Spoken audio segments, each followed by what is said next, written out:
Anything that increases education overall increases the quality of the workforce, increases the quality of jobs available, and will in reality make my education more valuable.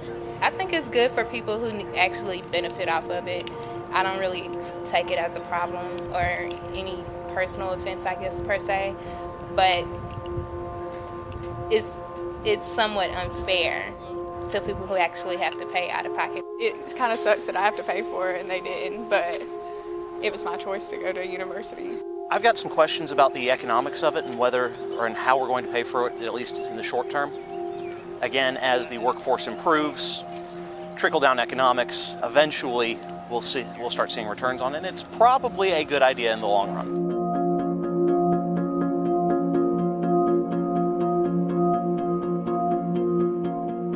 I think my definition of the Tennessee Promise is just the very simple promise of 2 years of free college education to anybody with that meets the requirements. They have to do so many service hours, and we've got someone on campus here who's coordinating that, and I've got some ideas to put some people to work with those hours, so I'm going to try to get them in here and get them to help us doing production and let them kind of see if that's something they want to do when they pursue their degree here. All the fees on the top of this sheet are mandatory fees. Tennessee Promise can only be used for mandatory fees, all right? All of the fees on the bottom 3/4 of this page are specific class fees. Those are fees that Tennessee Promise will not pay. We started just in one county and we started growing immediately. We were then in 11 counties and then in 23 counties. And we had always hoped that it was going to be statewide, but the way it was initially proposed is that each county produced the funding. So it was a little bit difficult to go into like more rural areas and say, if y'all come up with the money, we will administer the scholarship. So it kind of came county by county, but then obviously with the passing of Tennessee Promise, it's now available to all the students in all the counties.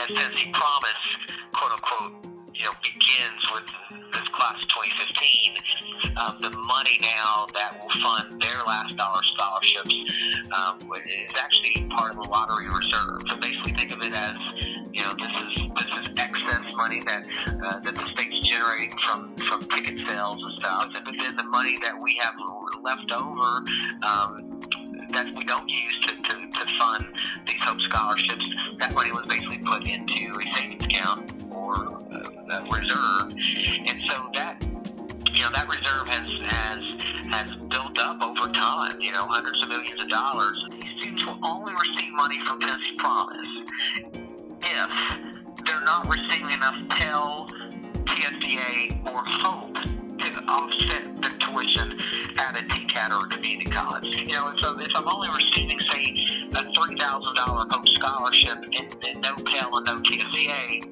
that's where Promise will kick in that additional, approximate $1,000 to cover tuition at, say, a Chat State, or a Cleveland State or something like that. So that's where Promise will actually kick in. But if a student's tuition is satisfied from their Pell Grant, TSDA, or Hope scholarship, then again, they're not going to receive any additional money from Tennessee Promise. I think it's interesting how concerned or worried people are about it. It's really not as groundbreaking as they have sold it as. It's really just additional financial aid on top of some of the existing packages already there. The fact that it's limited to community colleges is interesting, and it's kind of nice for us to see that community colleges are valued maybe more than they have been in the past for actually helping people get jobs.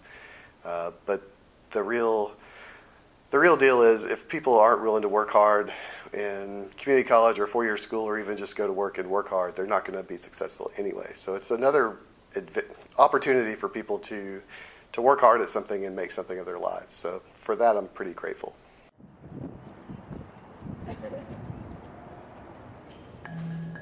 Emily, row, section 28.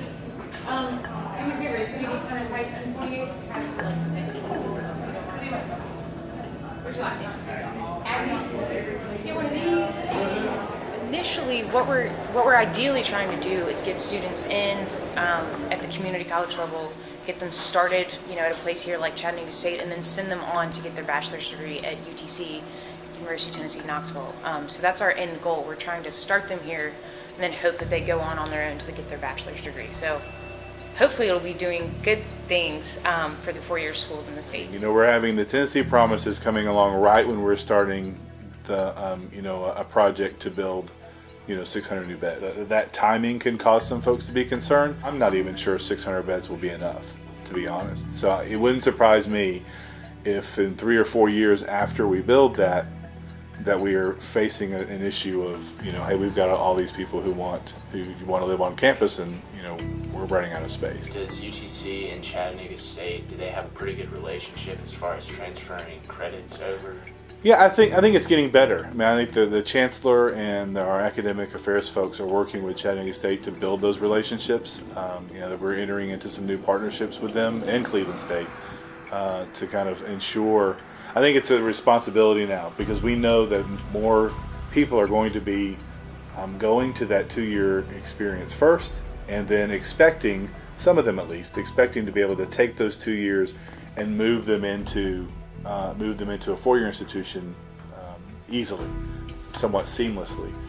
And so we can't fall behind. Other institutions are working on this too, and we do not want to be the place where that's known for being difficult to transition, right? I mean, we don't want a student that from Chattanooga State thinking, well, I could go to Tennessee Tech or I could go to MTSU because they'll welcome me, but my own city campus doesn't welcome me. So, I mean, we have to work very hard to develop those relationships and develop those partnerships with our local community colleges to make sure that those students there understand that there's a place for them here and that we're going to make their transition as easy as possible. So why are we doing this as a state? Why are we actually doing this? And, I think the answer to that question is, well, we're doing this to better position ourselves as a state to attract and recruit business here to the volunteer state. And how do you do that? Well, you have a better educated workforce. There's really no negative effect for more people having more education, especially in lower income brackets, when people to whom education was not accessible in the past. People who worked hard through high school but simply didn't have the financial means and the opportunities that others did to receive the same education. And that means job opportunities down the road. That means better lives for their families and for themselves. And I don't see how there could be any negative consequences for that. As someone who works at a company that highly values an education, you really can't get anywhere without the degree. There's more people with them, so there'll be more people that can't find work and have a degree, but I think you'll still need a degree to work. The more college graduates in the workforce can only improve the economy, can improve the types of jobs that are available to the citizens of the state of Tennessee, and so I think it only makes everything better. And so I don't think it devalues the degree simply because there might be more people around with a college degree. I think more people in the state having a degree will improve everyone's quality of life. The only way a free associate's degree is going to devalue a paid-for bachelor's degree is if you consider the worth of your bachelor's degree to be measured in the money it costs, not the money that it makes you later on. Obviously, there's a price tag for a four-year school, but can you put a price tag on your general public being more knowledgeable about everything, having a more balanced opinion, being better voters, being better citizens, whatever that entails? I don't guess it's a bad thing. I mean, it's nice for the people that actually get it, but I wish I would have, been able to have that when I graduated. I think it's also a good idea for students who might like to go to an institution but can't afford to, give them the chance to get at least a little bit of a higher education. That's 2 years of college you don't have to pay for. If you go to a university, then you got to pay for all your prereqs for 2 years, and you're basically getting that from a community college for free. So, yeah, I would probably go to a community college my first 2 years. For people like me that haven't put that much money back for the college education, it allows us to get the first 2 years, pretty much paid for, and be able to use that other money going forward for a bachelor's degree.